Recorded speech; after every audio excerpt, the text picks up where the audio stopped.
Well, good morning, everyone. Today is Monday, April 13th, and welcome to Coffee with Ken. I'm Ken Biberaj, a managing director at Savills, a leading tenant advisory commercial real estate firm. And we are beginning the 5th week of social distancing as a result of the coronavirus pandemic. The question of when and how to lift social distancing restrictions and reopen businesses and schools was dominating the Sunday talk shows over the weekend. Today's topic is addressing educational equity gaps during the COVID-19 crisis and into the future. Our special guest today is John King, the 10th U.S. Secretary of Education and CEO of the Education Trust. Good to see you, Mr. Secretary. Good morning. Glad to be here. Great to see you. So are you back to your old days of teaching? Do you have a homeschool operation set up at home, or how's it going?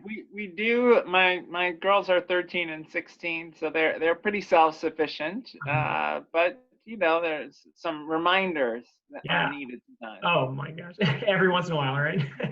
Well, look, we have a 6-year-old and a 3-year-old here, and we have our little makeshift school in the living room and have Zoom and technology. But really, that's not the case for students across the country. And I would love to hear how you're seeing this play out on a national basis and the real disparity that's taking place among young people across the country. Yeah, well, obviously, it's an incredibly challenging moment for the country across the board on every dimension, from healthcare to the economy. We're seeing that play out in education. Certainly, there are students who rely on school for meals, for example. And so we know we've got 20 million plus kids who rely on school for breakfast and lunch each day. That's been very challenging. Many families aren't able to get to the school site to get meals, so we know that there's an issue of child hunger that we're grappling with as a country. We know for many kids, the access to technology is a huge challenge. They don't have devices at home. They don't have internet access. The estimates range, but somewhere between 15 and 25% of our students have unreliable or inconsistent or no access to the internet. So that creates a huge challenge. And of course, that's just nationally, you mean, right? Rural, urban, I mean, across the board. Exactly. You know, it's a particularly big challenge in some of our high needs rural communities, but we also see in low income communities generally less access. And then even if students have a device and they have internet access, we see challenges around the level of support. Many parents have to work outside the home. In many ways, we're privileged to be able to telework and to be in a position where we can be supporting our kids during the day. For many kids, they're home alone. They're working independently without support from parents. And we're going to see big gaps at the end of this period. I mean, I think that's the reality. We know we lose ground in the summer every year, the summer slide. We call it, but now we're going to have a COVID-19 slide that's going to be even larger. And we're talking about, for many students, when they get to school in September, it'll have been 6 months since they've been in school. That's going to be a huge challenge. So how are districts handling that? You know, so we're right here now at the beginning of April in Northern Virginia. You know, we're done until June with school. So are kids going to graduate? How are districts kind of, you know, being nimble and addressing this in live time? And is there any uniformity, or is everyone kind of on their own? I mean, everyone's sort of on their own. I mean, states are playing an important role, state education departments, but you know, we have a very decentralized education system in this country. We have 13,000 school districts that are all making these decisions day to day. Now, we're seeing a range for everything from school districts where they already had a one-to-one device initiative, kids had computers. Most, or if not all, kids have reliable internet access. They were already using an online learning management system. Teachers were already familiar with using technology tools in the classroom. And in some of those districts, they've made a very smooth transition to distance learning. There are other districts that still haven't gotten their distance learning approach up and running yet. So we see the full range. Lots of teachers trying really hard to stay connected to kids, and at a minimum to stay in touch with kids through video conferencing strategies or email. We are seeing a lot of states adapting their graduation requirements to make sure that students aren't penalized for COVID-19 closures. On the other hand, what we aren't seeing and need to see is states saying more about what they're going to do to support those students, Hmm. to make sure they get the skills that they need for college and careers. We aren't seeing yet many colleges talking about the transition supports they'll put in place for students who are arriving on college campuses, not having had Yeah. real instruction since February or March. Yeah. Um, so again, this is a place where we need states to step up, we need district leaders to step up, and frankly, we need federal money. We need Yeah. a much more robust federal investment in education in the next stimulus package. So I feel like you're in such a unique position. I mean, you were a teacher, you were in the classroom, you ran a state educational system in New York, and you're in the federal educational system, and now you're on the front lines on an advocacy space. How is this all playing out? I mean, tease it out a little bit for folks. I don't think they realize just how disconnected and separated so much of this is. I mean, some teachers probably feel like they're completely on their own. I mean, we see it playing out live time in New York where the mayor says kids are not going back, and then the governor says, oh, maybe they are. And, so there's a bit of mixed messages, and I think people are just absorbing so much information that it just becomes even more overwhelming for them, I especially think families that have that's right. to work and leave the house when they shouldn't be. So I think that's right. I mean, again, this sort of points to the challenges of a highly decentralized system. Um, ideally, what we would see is states sending out very clear communication to their districts around graduation requirements, a commitment to more learning time next school year so that students will be able to make up the lost ground. Maybe that means summer school this year, although given what we're hearing from public health experts, that may not be possible. Maybe it means an extended school day next year, an extended year next year that runs into summer 21. But we're going to need to make up a lot of ground for kids. Ideally, states would be very clear that the learning experience has to be a mix of asynchronous and synchronous, meaning time where kids are logging in and maybe watching a video or getting assignments, and other times that are synchronous where they're actually interacting with adults at school. I really worry about kids, particularly kids who've experienced trauma, for whom school is a source of stable, supportive relationships. Certainly that was the case for me as a kid. I had a really difficult time at home, but school was the place that was familiar and safe, comforting. And for a lot of our kids, they don't have that right now. There's one school district in Arizona. I love what they're doing, the Phoenix Union School District. They have a Every Student Every Day initiative where every student in the school district will be contacted by an adult from the school staff every single day. And that school staff person will check in with them. We'll find out if there's anything that they need and that's great. that they need, and then the district will try to respond. We need to see more of that. That's great. I mean, so where was on the priority list in your advocacy, like digital access and broadband and technology? I mean, was that even, the top? I mean, there's so many things you have to cover when you're addressing education, right? But like, how was this reshuffle the deck in your eyes about where the focus needs to be in setting up, a stronger educational system nationwide? Yeah, I mean, it's really, it's dramatically changed our prioritization. I mean, look, technology is a useful tool and an important tool in the toolbox for teachers and principals, but I wouldn't have said that distance learning and technology were in our top 5, even top 10 priorities.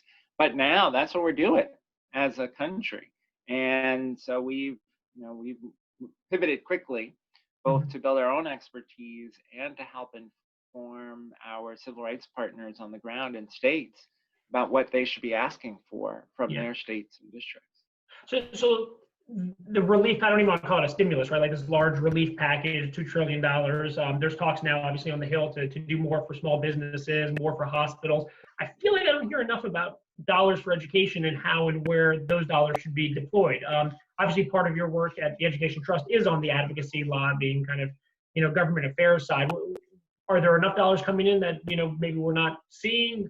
Does there need to be more? Where should they go? How are you kind of navigating that side of it from the federal government, right? It's decentralized, but the federal government still has a lot of the resources that you need to make the wheels turn. A critical role to play, and particularly the federal dollars often are crucial for our highest needs districts. Those additional dollars for their kids.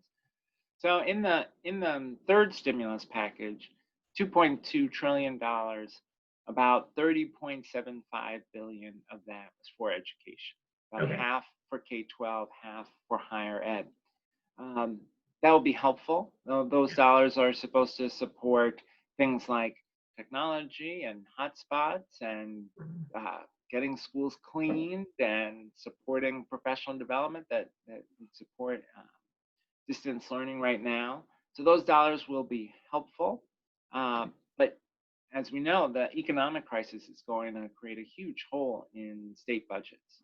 Yeah. And states have to balance their budgets. They can't borrow. They need the federal government to help them through this period. And so we're hoping that in a next stimulus package, a stimulus 4, that we'd see something more in the order of $100 billion for K-12 and $100 billion for higher education.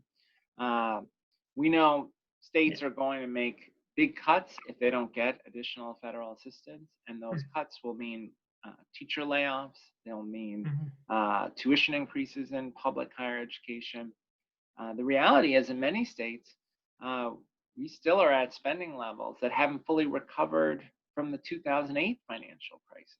Yeah. So the need for federal stimulus is very, very high. We also would like to see targeted federal dollars to support summer school and extended learning for the most vulnerable students who will have had significant learning loss. So just dive in a little bit more about the importance of the state and local budgets, like what percent make up most school districts. I find it fascinating that we're not talking enough about the impact on state and local, right? So different states handle budgets differently, like in Virginia, right? Whether it's, more of the revenues generated from income tax or sales tax, right? Like, so some states may not feel a big push until next year when it's more like an income tax issue versus, so there's just the disparity even in states makes it hard to have a uniform kind of discussion about who gets how much and so on, right? Yeah. Like Maryland, I think, could be worse off next year than this year, for example, right? I mean, how does this all play out? Right. There's a big range. Some states are, as you say, much more reliant on income tax. Other states more reliant on sales tax. In most places around the country, you're talking about 40 to 50% of the dollars for schools coming from the state, 40 to 50% coming from local dollars, often property taxes, and then only about 10% from the federal government. But in high needs districts, the percentage that's raised locally is smaller, and the percentage from the state is higher, typically. And the degree of reliance on those federal dollars is higher because the federal dollars through the Title I program are targeted to low-income students. So these challenging state budgets are likely to hit high needs districts quite hard because when they see a loss in state revenue, they just don't have the tax base to go to make up locally for those dollars. Whereas in an affluent district, you see the state cut and you say, well, we'll bite the bullet, we'll raise property taxes and we'll ask more of our homeowners. High needs districts often don't have the room to do that. And so they end up translating those state cuts into reduced workforce, reduced programming. It's why you see districts in financial crisis cutting advanced placement classes and foreign language and music and art, all things that we know are essential and that we want all kids to have. But often high needs districts, when they face a financial crisis, those are the first things to go. I think for most parents is really shining a light on just, obviously how important school is, but just like how much goes into organizing the day and the activities and the attention and all the great work that's being done on a daily basis. What advice do you have for parents, that are home? And this isn't really remote work for people, right? I think people all keep saying, oh, this is about telework and remote. It's not, right? Like, this is a pandemic. You're home, you're trying to work, and you have kids, and you're trying to do this. So it's, That's right. It's not like a normal situation at all. So how do you kind of, what do you recommend to parents as they kind of try to prioritize their kids? There are no silver bullet answers, but I would say a few things. One is having a schedule and a routine is important. It's important for kids to have that kind of structure and reliability. You want to keep a routine around, the morning, planning out the day, check-ins throughout the day, a regular sleep schedule. And it can be easy in this time where everyone's at home and everything is disrupted for kids to feel a sense of insecurity because there isn't a regular routine. So parents, I think, can help create that stable routine. I think we have to have measured expectations around the academic time. Uh, I worry that in some places folks are trying to do all day Yeah, video conference. that's what I was, I don't yeah. think that's really practical for teachers. It's not practical for kids. You probably want some mix of some live instruction, or let's say video of instruction, Yeah. with independent work time. Hmm. But students will need support around that. What are your goals for today? Sure. How much time do you think this will take you? Hmm. If you have questions, how will you get them answered? Helping students strategize around managing their work independently. That's particularly important. And for many elementary school students in particular, that is not what they were doing in No. school, right? Adults were managing their Sure. activities. You're Sure. living this, right? Yeah. Adults were managing their activities all the way through.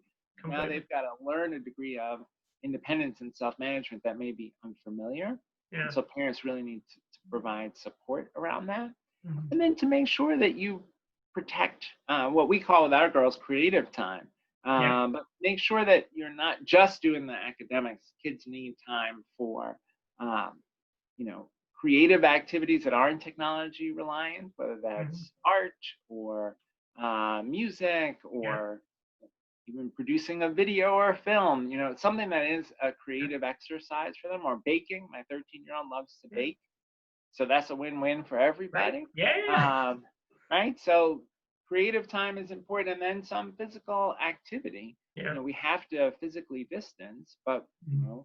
whether it's the backyard, if you're privileged to have a backyard, or finding a park where there's plenty of space where you can be Yeah. physically distant but still be engaged in physical activity, that's really important.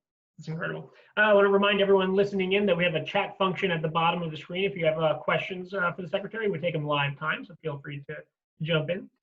Let's dive in a little bit more on graduation rates, right? I mean, were we on track? Were we doing better as a country in recent years? And then how is this all going to impact it? I mean, Yeah, I mean, we've seen really a very steady increase in on-time yeah. graduation as a country. And I'm worried that this pandemic is going to disrupt that for Hmm. a couple reasons. One, even though we've made this progress, there are still kids who have I would say, a fragile relationship with school. And for those kids, months without school will create a sense of um, separation from Yeah. school, a disconnect from the adults at school. And I worry that that will mean some of those students won't come back in Mm. September. For other kids, So that's like they a will. dropout rate increase, not I even think just a there's a. graduation rate That's right. decrease. That's right. Interesting. I think there's a real risk of that. I also think there are some kids who don't have much structure. We know, for example, in Los Angeles, that they have a significant percentage of students who haven't even logged in yet Oh, for the wow. distance learning. So you think about a kid who's had very little structure Hmm. from February to August. That kid shows up in September, and suddenly there's an immense amount of structure. Yeah. Will we have some students who show up for the first couple of weeks of school and then can't kind of readjust to the Hmm. norms of school and end up dropping out at that point? So I'm very worried about that. It's another place where we would like to see dedicated federal dollars Yeah. for dropout prevention programs. We Mhm. know that mentoring programs, programs that are designed to create enriching group activities that Mhm. make kids excited about school and feel connected to peers, those things can make a big difference for whether or not kids drop out. Think about City Year and some of the mentoring Yeah. programs that they run. We ought to invest in those things as part of a stimulus, because we need students to graduate from high school. As you know, there really aren't many jobs one can do in this economy Yeah. without a high school diploma. There really, frankly, aren't that many jobs you can do with just a high school diploma. Hmm. For most jobs that are being created, you need more. Do you think this leads to a renewed focus on vocational programs or community colleges? How do you think maybe that evolves or changes the discussion about, after you graduate, is it everyone going to college? Is this changing even more so than maybe it has been in recent years? Yeah. If you Especially if you because of look at the costs and, right, yeah. if you look at the period after the 2008 financial Mhm. crisis, almost all of the new jobs created during the period from about 2008 to 2015 that provided a family-sustaining wage, jobs that required a post-secondary credential. So you're talking not necessarily about a 4-year degree, it might be a 2-year degree, might be a career certificate, but some credential was necessary for those jobs. So ideally, this is a New Deal moment for the country. We come out of this pandemic health crisis and financial crisis with a renewed commitment to investing in our human capital. And to my mind, that would mean a significant investment in career training, community colleges, opportunities for people to find a new foothold in the economy. The question will be, do we have the political will to seize this moment to make our society more just, more equitable, to expand opportunity? There is a real risk that people will turn on each other. And you see this in some of the anti-Asian American rhetoric that's developed around the pandemic. You see this in some of the antagonism towards immigrants when there's an economic downturn. So there's a risk that we turn on each other, but I would like to see this as a moment where we turn toward each other and where we increase our investment in each other. Yeah. So at the moment, it seems like it's been such a decentralized, not just with education, but just in general, approach to responding. You're seeing governors taking leadership roles, mayors taking leadership roles, the federal government's doing what they're doing, but kind of putting the burden also on local officials. Do you think this is shining light on the need for a more centralized system for education in general? Should the federal government be taking this as an opportunity? This is a crisis, but every crisis yields some potential opportunity to maybe rethink and plan for the future. Is this kind of moment where, we should actually kind of look at the chalkboard all over again? Yeah, I think this is a moment, as in healthcare, where we've really got to ask, is decentralization serving us? When you've seen governors having to bid against each other for protective equipment for healthcare workers or for ventilators, that makes no sense. And there's a need for federal leadership. I would say similarly, it makes no sense that there are places in this country where you can't get the internet. And that's a solvable problem. It makes no sense that there are kids who can't access the internet to do their schoolwork. That is a solvable problem. Requires federal leadership.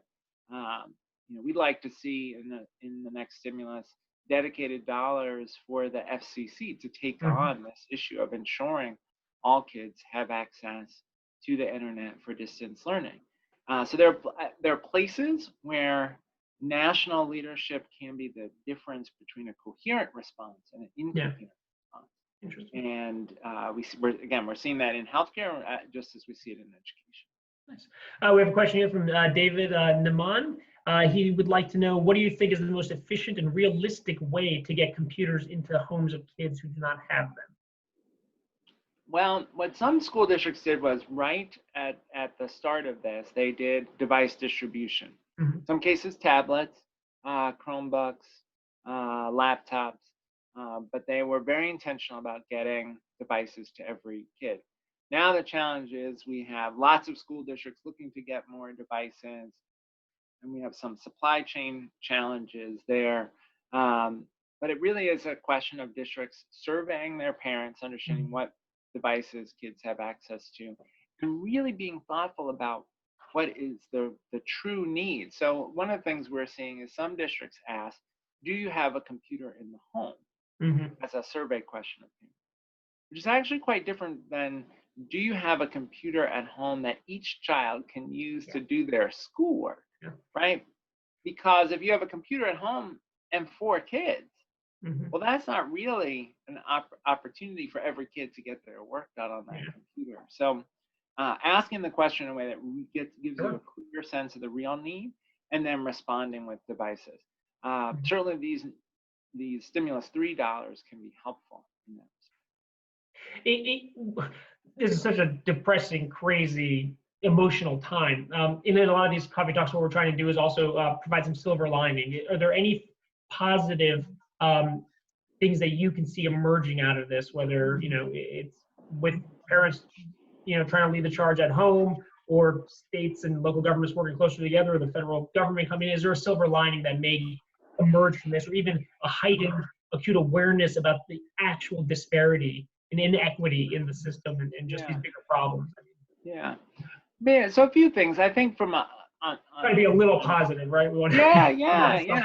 On a broad policy level, I think there is more awareness of some of the equity challenges. Yeah. I think there is also more awareness of what teachers do each day, more awareness of the role that our childcare system plays, as I'm sure you have colleagues, as I do, who are struggling with balancing care for kids under 5. Because childcare facilities have had to close. I think there's more awareness, perhaps, ideally, that will lead to a greater willingness to invest in our early childhood education system and our K-12 system to make sure that we close those equity gaps and provide universal access to quality. At a more granular level, I think a couple things about education that will come from this. One, I think there is a moment here where we will test out some ways that technology can support student learning, and we'll learn some important lessons that might inform teacher practice generally, and might help parents and communities think about the role that technology can play in supporting student learning. I also think we'll learn something here about this idea of agency and what it takes to help students manage their time, manage their work.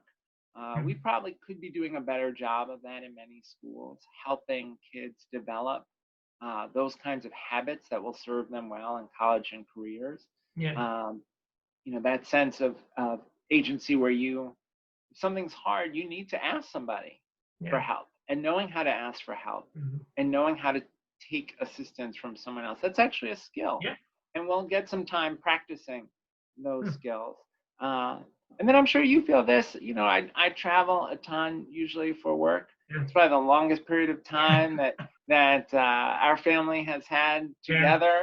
And there's something, to cherish in that. We're very privileged in that sense. My wife and I both are able to telework. We have the resources, we have enough space, all of those things. But I think this is a moment for many families that folks are together in a way they might not have otherwise been. 100%. I love it. I don't know if my wife loves it, but it's great. Last kind of question. In 5 years, do you think there's going to be a material difference, whether it's in higher education or K-12, with the use of technology? Is it going to be more virtual learning? Is this kind of just where we need to be prepared in case something like this happens, but really in the classroom is nothing beats it kind of thing? Or how do you see this evolving in the use of technology in education?